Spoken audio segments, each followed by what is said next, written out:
María y María Magdalena, que eran dos amigas de Jesús. Caminaban muy preocupadas. Jesús, su amigo, con quien habían compartido tantos, tantos, tantos momentos lindos, tantas enseñanzas, estaba muerto. Abran los ojos, ya pueden abrir. ¿Se imaginan esa situación? Lo triste que estaban, miren. Estaban caminando súper tristes las dos.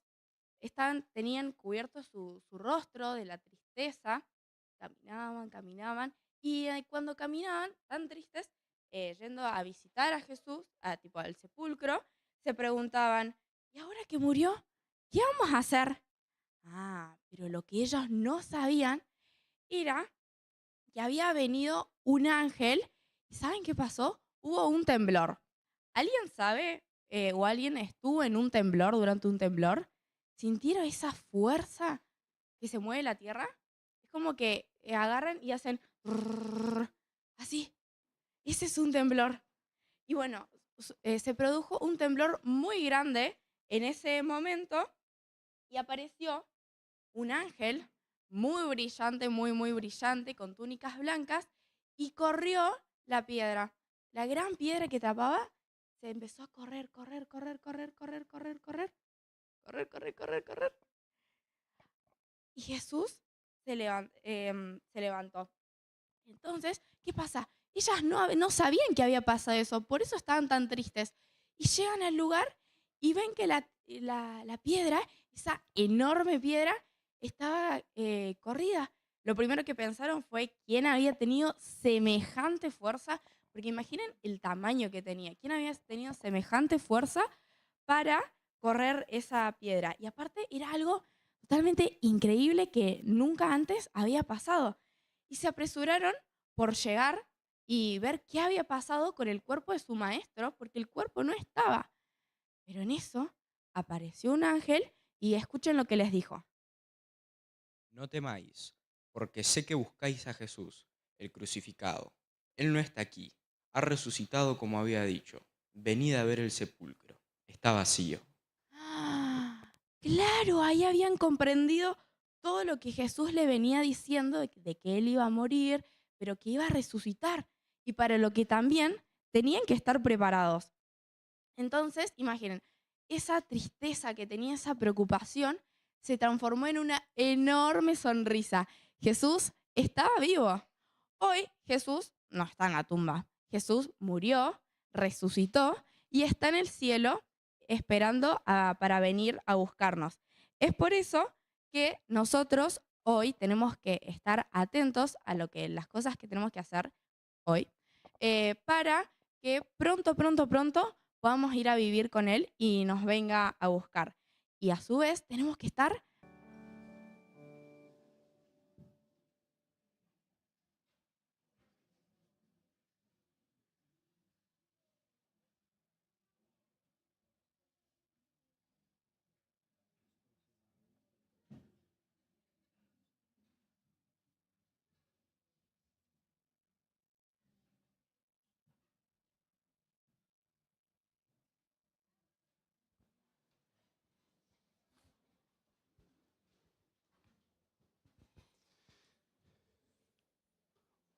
Vamos a abrir nuestras Biblias.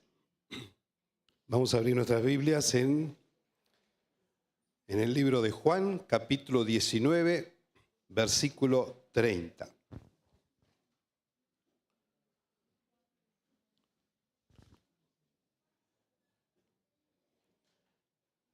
Si quieren poner el PowerPoint, lo ponemos ahora.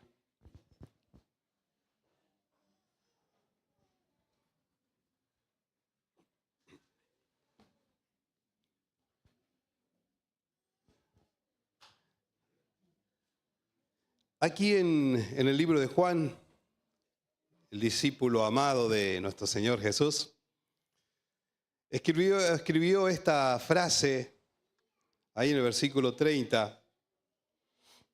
Los demás evangelios mencionan este momento tan importante de manera distinta. Y Juan toma esta frase que recuerdo desde chiquito.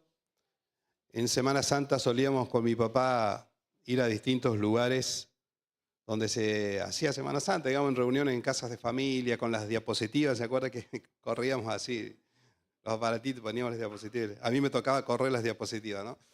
Pero siempre me llamó la atención esta parte de que decía consumado está o consumado es, depende de la versión que uno tenga, ¿no? No entendía qué es lo que estaba hecho, porque tiene que ver con consumado, es decir, algo que se terminó, que terminó, digamos, que acabó. Así que mientras mi papá estaba ahí explicando, porque las diapositivas no tenían audio, es decir, se iba pasando las diapositivas y alguien tenía que ir hablando, ¿no? Así que mientras yo iba pasando esa diapositiva, papá iba hablando y siempre, nunca le pregunté, pero siempre me había quedado la idea de qué significaba o por qué decía consumado es. ¿Qué había terminado allí en la cruz? Y la idea, básicamente hoy, sería contarles un poquito a qué hace referencia. Ahí está. Ahí está. Y tiene que ver un poquito con esto, ¿no? Es decir, 4000 años desde que ingresa el pecado al planeta Tierra, donde comienza una lucha interesante, titánica, una lucha que desde todo el universo, ustedes saben que antes de que Dios creara nuestro sistema solar, nuestro planeta, que creara la vida, Dios ya venía creando, hay otros mundos. El libro de Hebreos, ahí en capítulo 1, lo pueden ver. Dios ha creado otros mundos, hay vida en otros lugares. Ayer veía una noticia de que por primera vez los científicos pueden decir que hay un planeta que está a 158 años luz, 158 años luz, es decir que no alcanzaría la vida, ¿no? Viajando a la velocidad de la luz necesitamos 158 años para poder llegar a ese planeta, pero primera vez que pueden decir que hay vida, ¿tá? Porque hay un elemento que solamente se produce si hay vida.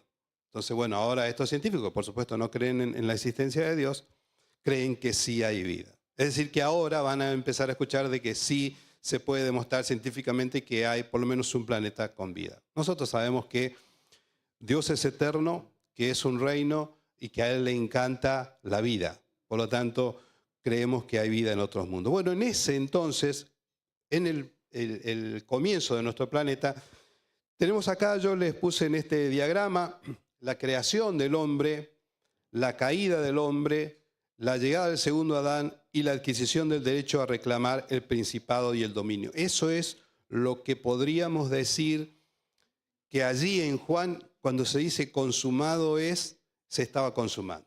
Bien, todo eso que comenzó con la caída del hombre, vamos a ir viendo rápidamente cómo llega Jesús en ese momento tan difícil para él, porque recuerdan ustedes que él se encontraba solo, en el sentido que decía, Padre mío, ¿por qué me has desamparado? Esa soledad que produce el pecado que él cargaba, que produce de Dios. Esa separación era algo que él sentía muy profundamente porque siempre ha estado muy pegado al Padre, ¿no? Es decir, durante la eternidad, después vino acá, cumplió con su tarea, pero en ese momento estaba solo. No es que el Padre no estaba ahí, el Padre estaba, pero él no lo sentía como lo sentía antes. A mí no me molesta, hermano, el chiquito, ¿eh? Me encanta que lloren los chicos, así que a mí no me molesta. Entonces, él estaba clamando al Padre una ayuda, por lo menos saber que estaba allí, pero no podía Dios intervenir. Ningún ángel podía intervenir, aunque estaban dispuestos a hacerlo, pero no podían hacerlo, no estaban autorizados a hacerlo. Entonces, eso que allá en Isaías, 700 años antes, Dios le dice al pueblo, miren, no es que mi mano se acorta para ayudarlos, sino que los pecados de ustedes son los que los separan de mí. Es lo mismo que estaba sintiendo Jesús. ¿Por qué? Porque sobre él se estaba colocando todos los pecados del mundo. Entonces, esa frase que él mismo se lo dijo al pueblo, ahora lo estaba viviendo en carne propia, ¿no? Qué increíble. Lo estaba viviendo en carne propia, algo que él dijo en 700 años antes de Cristo. Es decir, que no es que Dios no pueda ayudarnos, es decir, no es que se me acorte la mano, que no me alcanza la mano para ayudarte, sino que los pecados de ustedes los separan de mí, se los lleva. Entonces no los puedo ayudar porque los pecados se los llevan. Y ahora a Jesús le estaba pasando eso. Y en medio de ese dolor, habiendo sido dejado, abandonado por sus discípulos, él ya también lo había leído porque así estaba escrito que iba a ocurrir, herirán al pastor y las ovejas se van a esparcir. Así que estaba aferrándose a la palabra de Dios para poder sortear este momento difícil. Entonces ya al final ve que no recibe ayuda de Dios, nadie, bueno, salvo el ladrón en la cruz, uno de ellos, el único que entendió lo que estaba pasando, que le dio esperanza diciendo, bueno, alguien entiende por lo menos todo lo que estoy haciendo, o sea, tanto sacrificio y nadie entiende lo que estoy haciendo. El único que entendió, ¿quién fue? El ladrón en la cruz, ¿no? Ni siquiera los discípulos, Juan y algunos que estaban ahí, las mujeres que los acompañaban más como por el dolor, por el amor, no entendían lo que pasaba. Bueno, el ladrón en la cruz fue el único que lo entendió. Entonces esta frase, consumado es, o ya está terminado, está todo logrado, hace referencia entonces a esto que venimos hablando. Vamos a ver un poquito más. Ahí. En Génesis capítulo, bueno, ahí habla de hijos de Dios. En Génesis capítulo 6 van a ver que habla de los hijos de los hombres, en el capítulo 5, del hijo de los hombres y los hijos de Dios, ¿verdad? Entonces uno se pregunta, ¿quiénes son los hijos de Dios? Bueno, algunos decían que eran hijos de los ángeles, que se juntaban con las mujeres. Eso no es cierto porque los ángeles no tienen sexualidad y no tienen capacidad de reproducirse. En cambio, acá en Romanos capítulo 8, versículo 14, si ustedes me quieren acompañar, en Romanos capítulo 8, versículo 14 te va a decir quiénes son los hijos de Dios. Y esto es desde el principio, ¿tá? ¿Quiénes son los hijos de Dios? Romanos 8, 14, aquellos que se dejan guiar por el Espíritu Santo.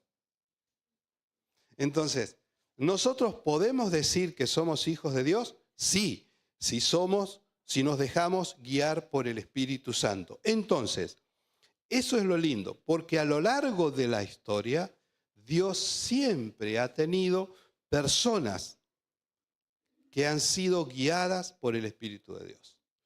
Después tenemos un cuadrito ahí que dice pacto entre Dios y el hombre. ¿Saben que en Oseas capítulo 6, versículo 7, en Oseas, yo voy a ir medio rápido con los versículos, por ahí se los voy a ir diciendo en memoria, después ustedes lo pueden ver en YouTube. Ahí en Oseas capítulo 6, versículo 7, es el único lugar en la Biblia que ustedes van a encontrar una prueba de que hubo un pacto entre Dios y Adán. ¿Saben por qué? Porque en Oseas capítulo 6 dice, 6 y 7 dice, cual Adán violaron el pacto.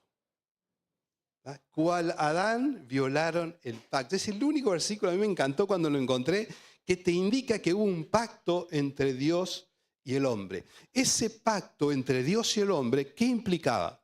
Que él iba a ser el príncipe de este mundo, que él iba a ser un gobernante de este mundo, que iba a gobernar, esto está relacionado con Génesis también, sobre toda la naturaleza, todas las criaturas. Iba a ocupar el lugar de un gobernador sería, ¿no? Siendo el rey del universo, uno solo, que es Dios, el Dios trino. Y él está ahora puesto en este planeta como un representante, como un gobernador del reino de los cielos. Ahí, bueno, puse ahí príncipe, gobernante con Dios.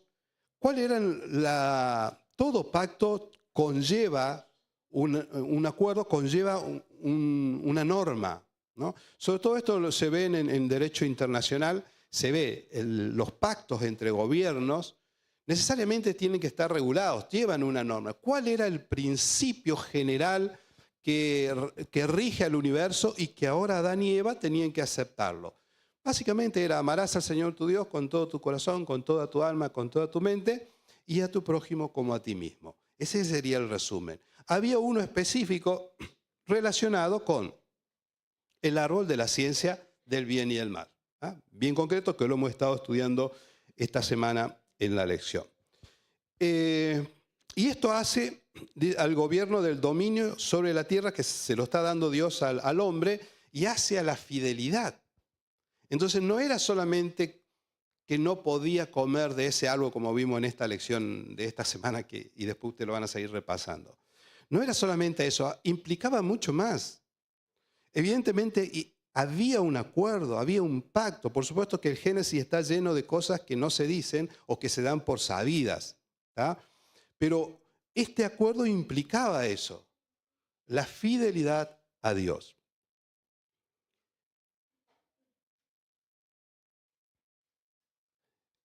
Cuando el hombre cae, cuando hablamos de hombre, hablamos de varón y mujer. Dios creó al hombre varón y mujer. Entonces, cuando hablamos del hombre, hablamos de varón y mujer. Cuando el hombre cae, pierde ese derecho que tenía sobre el planeta. ¿Y quién se lo saca? Y bueno, sabemos que se lo sacó Lucifer, que en ese entonces ya era Satanás. ¿Bien? Se lo arrebata. Dios se lo reconoce. Por eso allá en Lucas, en la tentación, él dice: todo esto es mío. En realidad no era tan así. Pero bueno, ustedes saben quién es el que está hablando, ¿no? Él le dijo: todo esto es mío, ¿tá? Todos estos reinos son míos, y a quien quiero yo se lo doy. No era así, porque ya en el Antiguo Testamento Dios dijo: no, el mundo es mío. Y dejó bien en claro, y la lucha venía así, por eso. Porque él decía: no, yo soy el príncipe de este mundo. Se le reconoce ese principado. Pero no significaba que él podía hacer lo que quiera. Por eso que en esa asamblea ahí, cuando Dios le pregunta ahí en el libro de Job y le dice: ¿de dónde vienes? Vengo de rodear la tierra y andar por ella. Como diciendo: yo soy el dueño, el que vengo y controlando todo lo mío. Dios siempre tuvo a alguien ahí que le impedía al enemigo decir que el planeta era todo suyo. Siempre hubo un ser humano, un grupo de personas, un pueblo que mantenía los principios de Dios. Acá yo puse la teoría de la responsabilidad del principal. ¿Ustedes la están viendo? No. Está viendo yo nomás. ¿Cómo para retroceder acá? Ah, no, sí está ahí. Está. Perdón, de lejos no lo vi. Sí está ahí. Teoría de la responsabilidad del principal. ¿Qué es eso? ¿No? Bueno, esta teoría de la responsabilidad del principal se utiliza en el derecho internacional y también se utiliza en los principios de economía. ¿Bien? Que a mí, cuando la leí, me ayudó a entender esto que antes no lo entendía. Por lo menos me ayuda a entenderlo. No digo que sea 100% así. ¿Tá? Así como Dios utiliza metáforas para ayudarnos a entender cosas que conocemos a cosas que desconocemos, a mí esta teoría me ayudó a entender un poquito cómo funciona esto. La teoría de la responsabilidad del principal básicamente dice eso. Si un Estado, en el derecho internacional, si un Estado, sobre todo en la Unión Europea, se compromete, ¿no? Hace un acuerdo internacional, un pacto internacional, hay una frase que es: los pactos son para ser cumplidos. Entonces se obliga con todos a cumplir esa norma. Ahora, si el presidente de ese país decide hacer algo distinto a lo que se había comprometido como Estado, entonces todos sufren la consecuencia. ¿Me explico? En la Unión Europea se ve muy bien esto, ¿ya? Es decir, todos los países van en contra del país que no cumplió con su acuerdo. ¿Bien? Entonces, dentro de un pacto internacional es así. Vamos a traer algo más sencillo. En una empresa, nosotros tenemos, si es una empresa unipersonal, bueno, tenemos a los dueños o a los socios que dirigen la empresa. Si ellos se equivocan, si ellos toman una equivocación, toman un préstamo y después no lo pagan, ¿quién van a sufrir? Todos los empleados. Por eso se habla la teoría de la responsabilidad del principal, que afecta a todos aquellos que están bajo su dominio. ¿Me explico? En un papá de familia y una mamá, los padres, toman una mala decisión, ¿quién se ve afectado? Toda la familia, todos los chicos. ¿Pueden los hijos cambiar la decisión que tomó el papá y la mamá? No lo pueden hacer. Lo mismo ocurrió acá. ¿Quién era el gobernante de esta tierra? Adán y Eva, los dos. Ellos se equivocaron, entonces ¿quiénes sufrieron? Todos sus hijos, y todos somos hijos de Dios. Todo lo que Él tenía bajo su dominio, bajo su control, que es toda la naturaleza. Por eso comenzó a sufrir y comenzaron a ver la muerte de flores, de árboles, de aves. Comenzó a entrar la muerte. ¿Me voy explicando? Entonces, la teoría de la responsabilidad del principal, nosotros no la podemos cambiar. Por eso es que desde que nosotros nacemos estamos condenados ya a muerte. Porque descendemos ¿de quién? De Adán y Eva, que estaban condenados a muerte. O sea, lo que Él hizo allá nos afecta hoy acá. ¿Tiene solución eso? Sí tiene solución. Después, cuando hablamos de tendencias heredadas y cultivadas, que tiene que ver con esta frase que es andar en la carne, es decir, o andamos conforme al Espíritu y somos hijos de Dios, guiados por el Espíritu, o andamos conforme a la carne y somos hijos del hombre, condenados a muerte. El andar conforme a la carne tiene que ver un poquito con tendencias que a veces nosotros heredamos, a veces no, tendencias heredadas y también aquellas cosas que las cultivamos. Es decir, por los actos propios. El ser humano está condenado, para ir redondeando, por dos razones. Una, por ser descendientes de Adán. La segunda, por los actos propios, lo que yo hago. Entonces ya no le puedo echar la culpa a Adán, sino por las cosas que yo hice. ¿Tá? Entonces esas dos condenaciones ya vienen con nosotros. La de Adán y los actos propios. ¿Cómo salimos de ahí? Yo acá puse hijos de Dios, hijos de Satanás. Fe, desde Adán en adelante, estaban aquellos que creían en lo que Dios iba a hacer. Una promesa, Génesis 3:15, que ustedes la conocen. ¿Tá? Esa promesa, pero que todavía estaba en el futuro. ¿Podía ocurrir o no podía ocurrir? Hasta ese entonces, durante 4000 años, ¿podía ocurrir o no podía ocurrir? Recuerden que en el Getsemaní casi no ocurre, ¿o no? 3 veces le pidió al Padre que se busque otra manera. Por suerte que al final dijo que se haga tu voluntad. Pero estuvimos al límite de que eso no ocurra. Es decir, por eso el monte de la transfiguración, donde está Elías y Moisés, uno representando a los vivos, que han de estar cuando Jesús venga, y otro a los muertos, pero como diciéndole, ánimo, metele, porque si no nosotros tenemos que bajar. O sea, nos conviene que avance, por favor, avanzá. No sé qué dialogaron ahí, algún día le preguntaremos.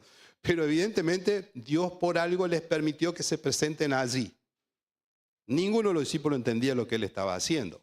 Es como para darle ánimo, ¿tá? Para que Él vea que en definitiva, si seguía avanzando, el fruto de su trabajo y su sacrificio iba a ser muy grande. Entonces sigue avanzando. Los hijos de Satanás, bueno, no hablemos de ellos. Son,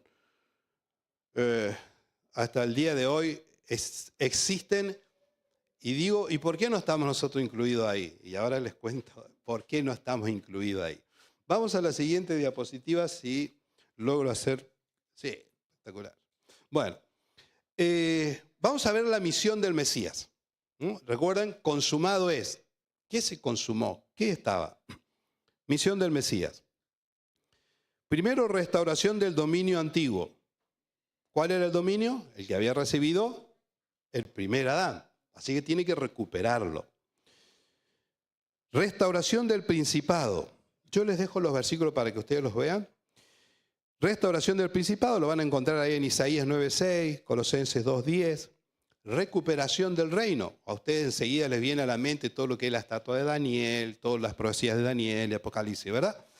Corintios, acá el apóstol Pablo lo hace bastante bien. Lo dice bastante bien porque dice que al final Él va a entregar el reino recuperado y lo va a entregar ¿a quién? Al Padre. ¿Tá? Ese reino que se perdió lo va a recuperar para el Padre. Y después puse, por su muerte, la redención de la raza humana. 1 de Juan 1.7, Efesios. Bueno, 1 de Juan 1.7, la segunda parte te va a hablar de que la sangre de Jesús nos limpia de todo pecado. Bien, Efesios 1.7 te va a decir más o menos lo mismo, Pedro también. Entonces, vamos a redondear esto que acá yo les estoy presentando en este PowerPoint. Por medio de la vida perfecta de Jesús, es decir, sin pecado, viviendo como hombre, dependiendo del Padre, dependiendo de lo que aprendió del Antiguo Testamento que su mamá le enseñó. Dijimos que su mamá le enseñó, supongo que José también, pero entendemos que fue la mamá la que más tiempo estaba con él y que le enseñó las Sagradas Escrituras. Por eso dice la Biblia que él fue creciendo en conocimiento, en gracia. Recuerden que recién entendió su misión a los 12 años cuando fue al templo. ¿Bien? Entonces, él tenía que vivir como un ser humano conociendo las Escrituras, agarrándose de eso y en comunicación con el Padre. Entonces, esa vida perfecta de él sin pecado le permite recuperar el dominio. Es lo que Pablo va a llamar ahí en Romanos capítulo 5, va a llamar cuando habla del primer y el segundo Adán. Ustedes pueden leerlo después. El segundo Adán recupera a través de la vida perfecta y la obediencia aquello que se perdió por la desobediencia. Es decir, la obediencia le permite al segundo Adán recuperar aquello que el primer Adán perdió por la desobediencia. ¿Ah? La obediencia. ¿Por qué hay una discusión ahí de si Jesús tomó la naturaleza humana del Adán caído o de la naturaleza humana del Adán antes de caer, ¿no? Prelapsaria o poslapsaria? Mi postura, y creo que de la iglesia, la iglesia también. Bueno, en la iglesia está por ahí, hay teólogos que dicen una y otra cosa, pero básicamente consideramos que él toma la naturaleza humana del Adán antes de caer. ¿Bien? Pues si no, también él necesitaría un Salvador. Por eso la vida perfecta del segundo Adán, a través de la obediencia, recupera ese principado. ¿Y qué pasa también ahí? Todos nosotros hemos sido condenados por el hecho de Adán y Eva. ¿Se acuerdan? Lo que expliqué hace un ratito. ¿Cómo salimos? ¿Cómo zafamos de eso? A través del bautismo. A través del bautismo. Porque el primer nacimiento nuestro nos hizo descendientes de Adán y Eva. El primer Adán que por desobediencia está condenado a muerte. Y su descendencia también. Nosotros somos descendientes de Adán. Por lo tanto, por ende, estamos condenados a muerte. ¿Cómo zafamos? En las aguas bautismales acá. Romanos 6 explica un poquito eso también. Cuando nosotros somos sepultados, enterramos esa naturaleza y cuando somos levantados a una nueva vida. Qué maravilloso, ¿no?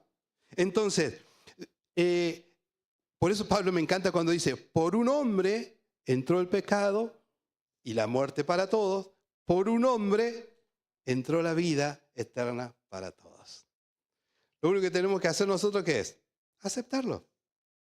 Aceptarlo. No tenés que hacer nada más. Por eso que el guardar la ley no nos va a salvar.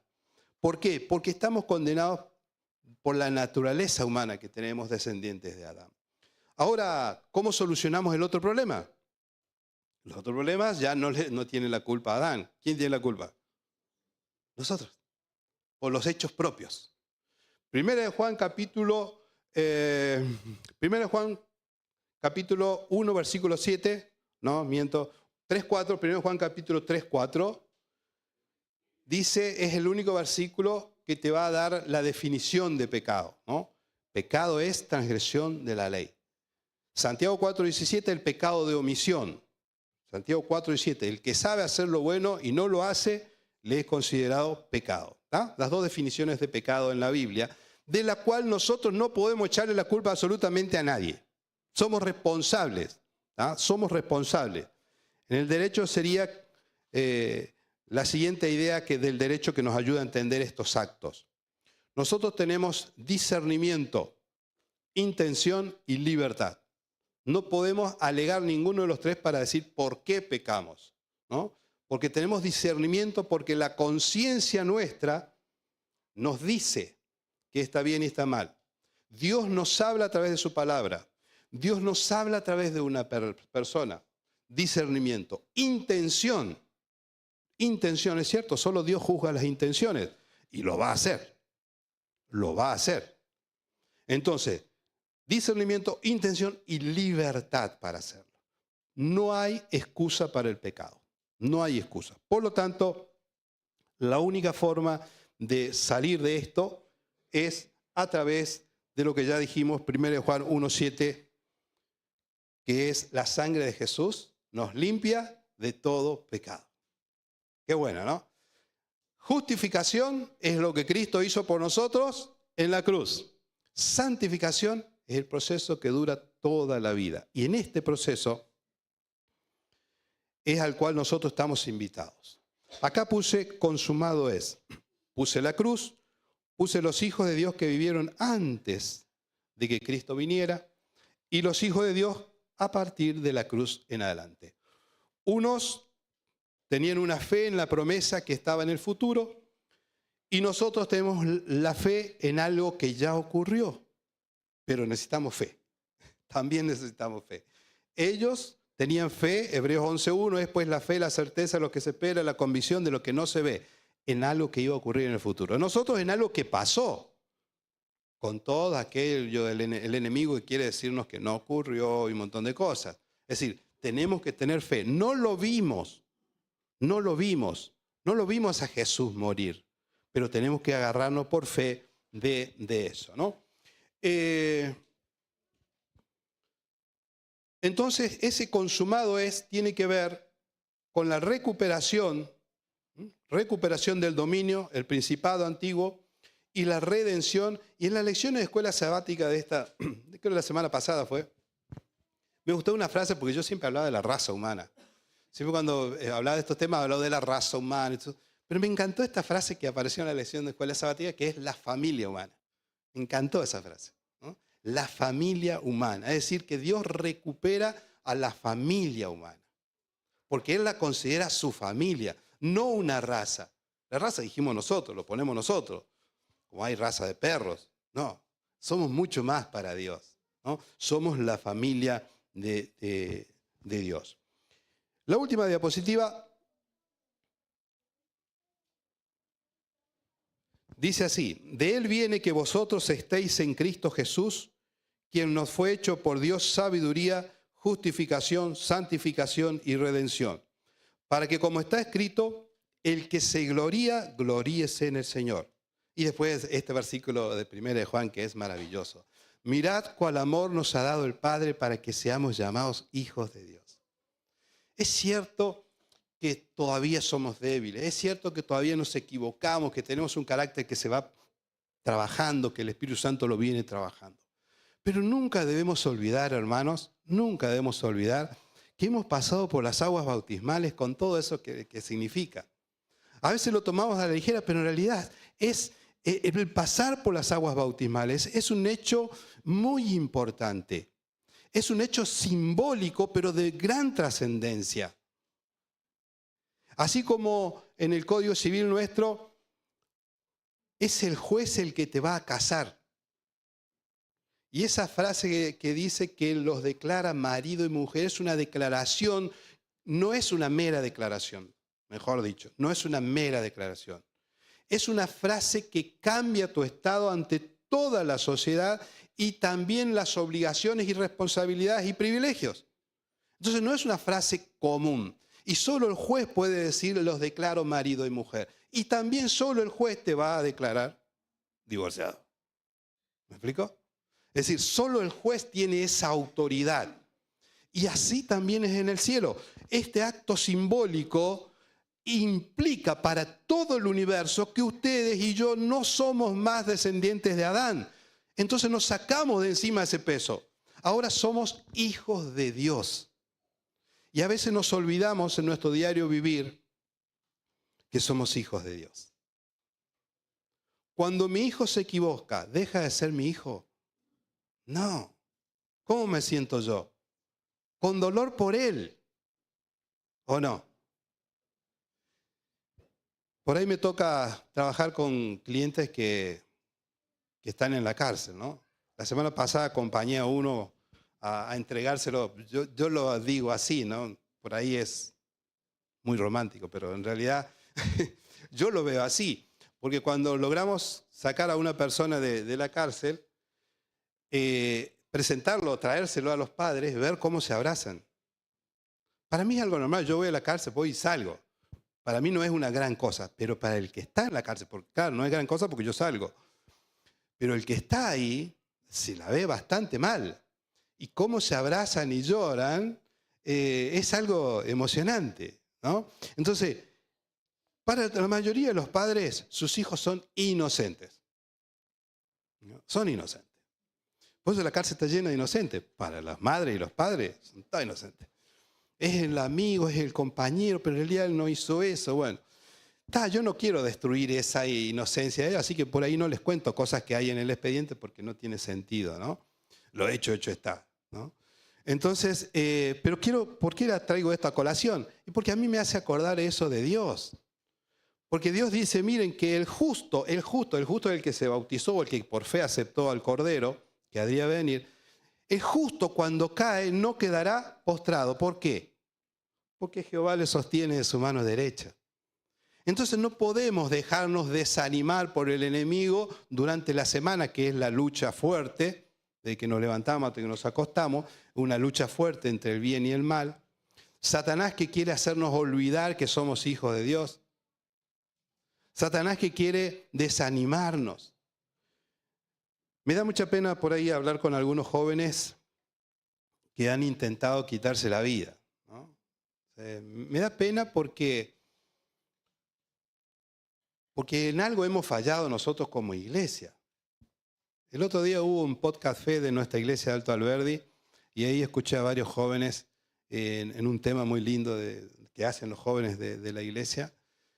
Jovencitos que me sorprendieron sus testimonios y contaban que habían intentado suicidarse. Una chica prácticamente contó cómo había planificado el hecho, ¿no? Y cómo Dios intervino. Entonces, digo, a veces, ¿qué nos estamos equivocando nosotros como iglesia que no estamos logrando llegar a los jóvenes, que es en esa edad en realidad la que por ahí toman malas decisiones, ¿no? Entonces, es por eso que nosotros como iglesia tenemos que orar. También me viene a la mente, y con esto voy cerrando, me viene a la mente la gente que se nos ha ido de la iglesia. Hijos, hermanos, que ya no están hoy en la iglesia. Pero el problema es que todavía siguen siendo hijos de Dios, porque se bautizaron. ¿Qué estamos haciendo nosotros como iglesia? No lo sé. En nuestra iglesia tenemos algunos planes para trabajar por ellos, pero ¿qué estamos haciendo? Creo que la oración intercesora de la iglesia tiene mucho poder. Porque es cierto, no es fácil meterse en la vida de otra persona, ¿verdad? Aunque en realidad recordemos que somos familia. Y lo que a él le pasa nos pasa a nosotros. Y si a él le está mal, y nosotros como iglesia también estamos mal. Salvo que nos hayamos insensibilizado. Pero si el otro está mal, no podemos nosotros estar como si no pasara nada. Estoy seguro que ustedes tienen en su mente alguna persona que conoce que se ha ido de la iglesia. Por ahí tienen algún hijo que se ha ido de la iglesia. Yo no conozco la vida de ustedes. O algún hermano carnal que se ha ido. ¿Quieren que oremos un poquito por esto? ¿Les parece? Porque el Espíritu de Dios trabaja fuerte. Yo tengo fe en el Espíritu. Es un Dios poderoso. Y cuando se pone algo, Él no lo va a dejar en paz. En definitiva, no te va a dejar tranquilo porque quiere tu salvación. Vamos a orar, pero de manera silenciosa, porque cada uno sabe por quién orar. Entonces, cada uno va a orar. Yo voy a hacer silencio por un minutito más o menos. Cada uno va a orar por alguien especial. Entonces, ¿estamos adorando a Dios hoy? Sí. Y lo vamos a hacer también a través de la oración, intercediendo por otros hermanos. ¿Les parece? Oramos.